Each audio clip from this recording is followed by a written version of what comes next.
passe tout de suite à la deuxième présentation. C'est José Carlos. Donc là, vous le connaissez déjà. Donc là, il va nous parler d'un thème. C'est ça. Merci. Bonjour à tous.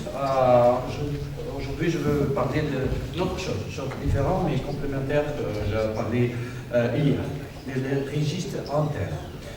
C'est pour, j'ai laissé le mot en anglais, credentialing. C'est pas la même chose accreditation, mais pour le français, je traduis le même mot. Donc, c'est pour ça que je peux mettre ici. Donc, qu'est-ce qui s'est passé? Bon, je vais parler un petit peu de l'histoire du numéro 2311. Vous connaissez le numéro 2311? Il y a quelque chose que rappelle? Beaucoup d'ingénieurs, beaucoup de professeurs. Bien le connaît? Bien. Bon, j'espérais que vous me dites que c'est un nombre primier,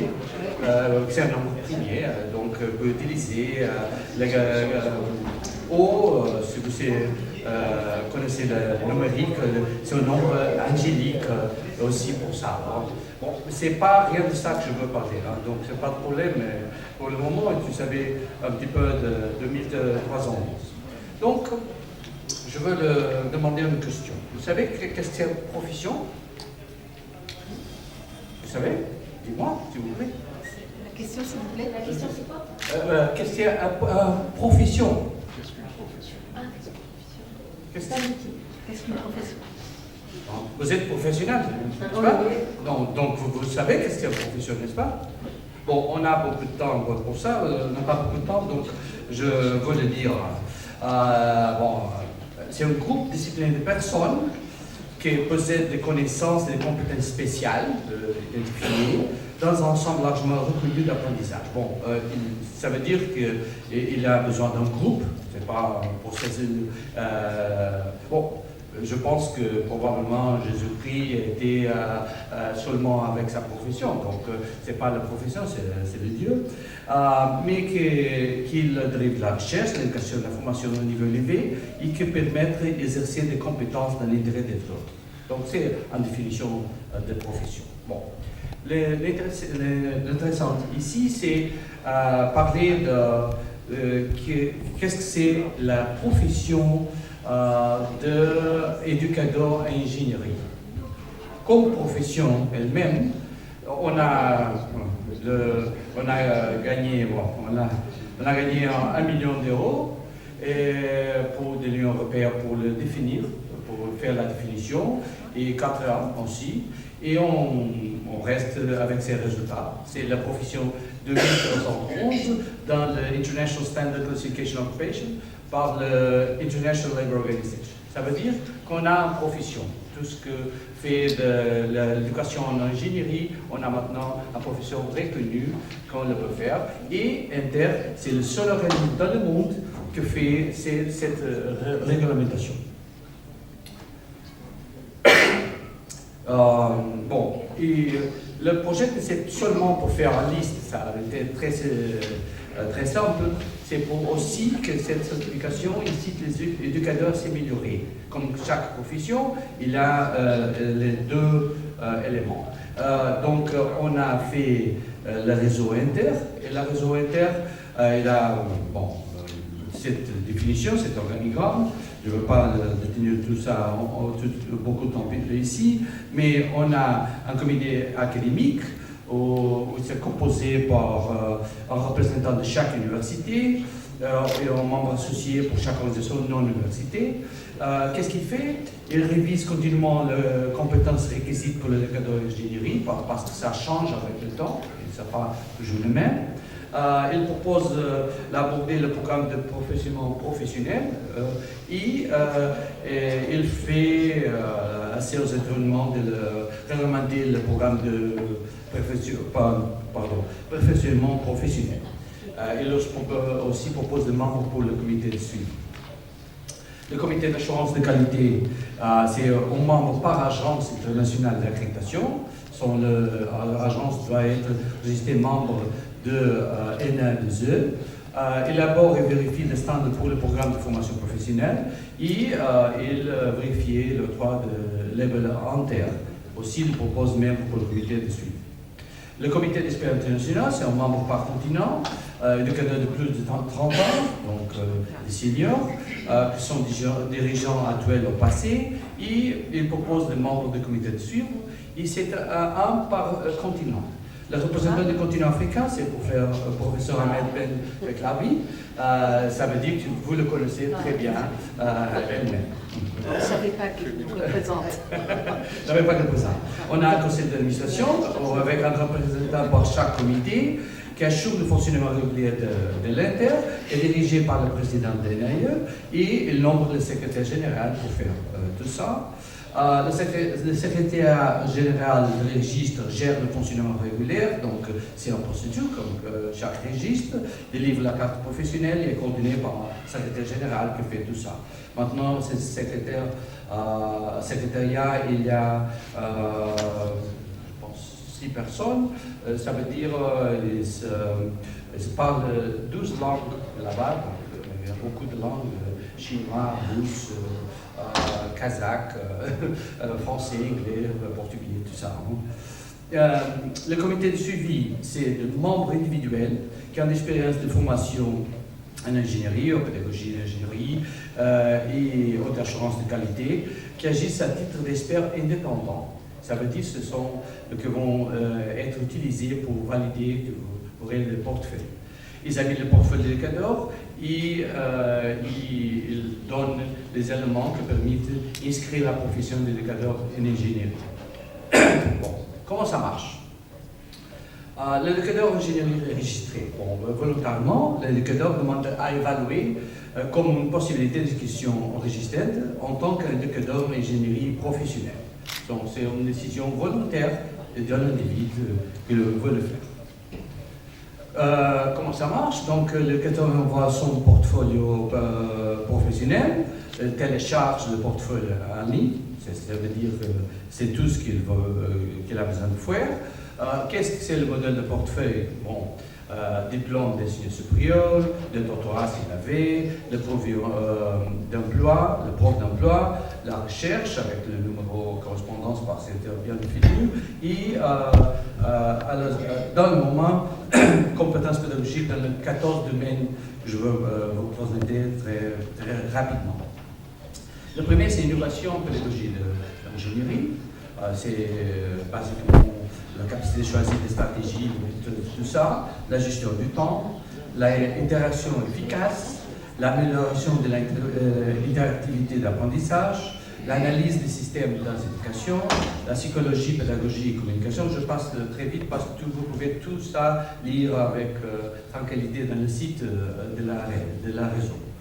Interaction avec de parties prenantes, développement durable, éducation numérique, apprentissage par problème, par projet et accès sur la pratique, évaluation des acquis d'apprentissage, consensus de cours, processus d'innovation en ingénierie, apprentissage tout au long de la vie. Donc tout ça, ce sont les références pour la part pédagogique qui c'est fait de monter des évidences.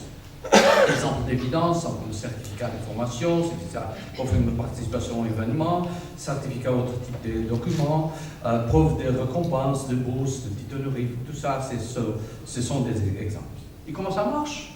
Après de télécharger le portefeuille, le comité de suivi examine le portefeuille professionnel. Ce sont 3 critiques, 3 membres différents, d'autres continents désirables, mais certainement d'autres pays, qui fait la révision. Et toutes ces révisions sur le prof de chaque compétence, il est aussi enregistré. Donc, si le cadeau est positif, il va recevoir tout ça, toute l'information sur le développement, et chaque compétence qu'il peut améliorer, il va dire, bon, c'est important que tu fasses quelque chose comme ça. Donc il y a aussi une direction comment améliorer. Chaque éducateur reçoit son QR code professionnel, son numéro, qu'il peut utiliser, c'est unique dans le monde. et c'est pour toute la vie, donc c'est quelque chose comme ça. Il y a de différents niveaux d'éducateurs aussi, comme chaque profession, il y a de différents niveaux, il y a les novices, les intermédiaires, les compétences, mais ici c'est l'éducateur efficace, l'éducateur accès aux résultats, l'éducateur érudite, chercher l'éducation, chercher principal en éducation. Tous ces niveaux sont déterminés par le prof fourni et le professionnel proposé. Ça veut dire qu'il a une classification aussi des niveaux et il peut changer avec le temps, c'est normal.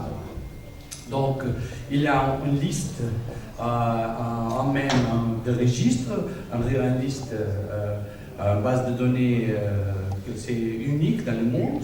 C'est inclus dans ces listes professionnelles pour toujours, ça veut dire qu'il peut être actif ou passif, mais la liste c'est la même, le numéro c'est unique pour chacun.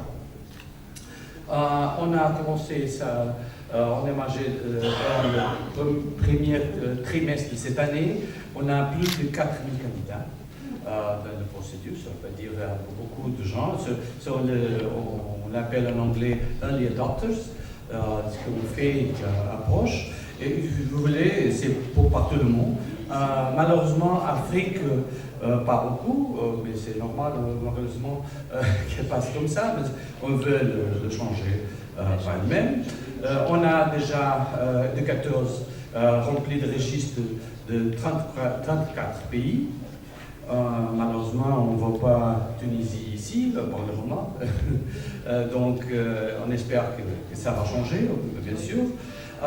Donc, on a des cérémonies comme celle-ci, on attribue un pin comme ça, un pin pour le professionnel d'ingénierie, ça veut dire que c'est ça seulement un pin pour montrer, c'est aussi pour garder et réfléchir. Personnes de France, l'Argentine, Colombie, Mexico, États-Unis, Portugal, Kazakhstan, Tchéquie, Estonie. Donc il y a pour beaucoup de gens, pour tout le monde, qui en certaines occasions le fait. Par exemple, une réunion comme ça, si on avait des membres de Tunisie, on les appelait ici pour recevoir le PIN. C'est comme ça que ça marche à chaque opportunité. Donc, l'importance pour le programme de formation d'ingénierie, c'est que le respect des normes requisites pour la qualité de professeur, pour l'accréditation internationale par le programme d'ingénierie, pour être fait en présentant en majorité des professeurs comme éducateurs d'ingénierie registrés. Ça veut dire qu'un substandard de la qualité pour le programme qui veut être accrédité par EURES peut être rempli avec ça. Ça veut dire c'est aussi un élément de prof de compromis des professeurs avec l'améliorement continu. Donc, l'opportunité pour l'université et autres institutions, intégrer la commission académique en tant que membre associé, c'est son université ou non, et chaque université pour écrire ses options chaque année sans frais. Ça veut dire qu'il y a une proposition qui permet qu'ils sont mesclés, améliorer tous ces professeurs. Pour les enseignants d'ingénierie, comme individuel, intégrer le registre international, c'est volontaire, comme j'ai dit, quelqu'un peut le faire, seulement entre dans www.interprof.org et ils le peuvent faire sans problème. Il faut scanner le QR si tu veux, si vous voulez, immédiatement vous êtes là. Tous scanner le QR. C'est intéressant socialement. Maintenant, on ne demande jamais quel est ton téléphone, est-ce que je peux scanner ton QR? C'est une nouvelle forme de connaissance. Bien, c'est ça, merci beaucoup. Je pense que j'ai fait le possible pour récupérer le temps. Tout à fait, merci beaucoup, c'était intéressant et surtout maintenant on sait que si Sid Ahmed nous représente à l'échelle de l'Afrique, donc là je suis heureuse et voilà. Et j'espère qu'on aura des pins. Bon, il faut se mettre à... Bien sûr. Donc merci beaucoup, on continue. Et la troisième...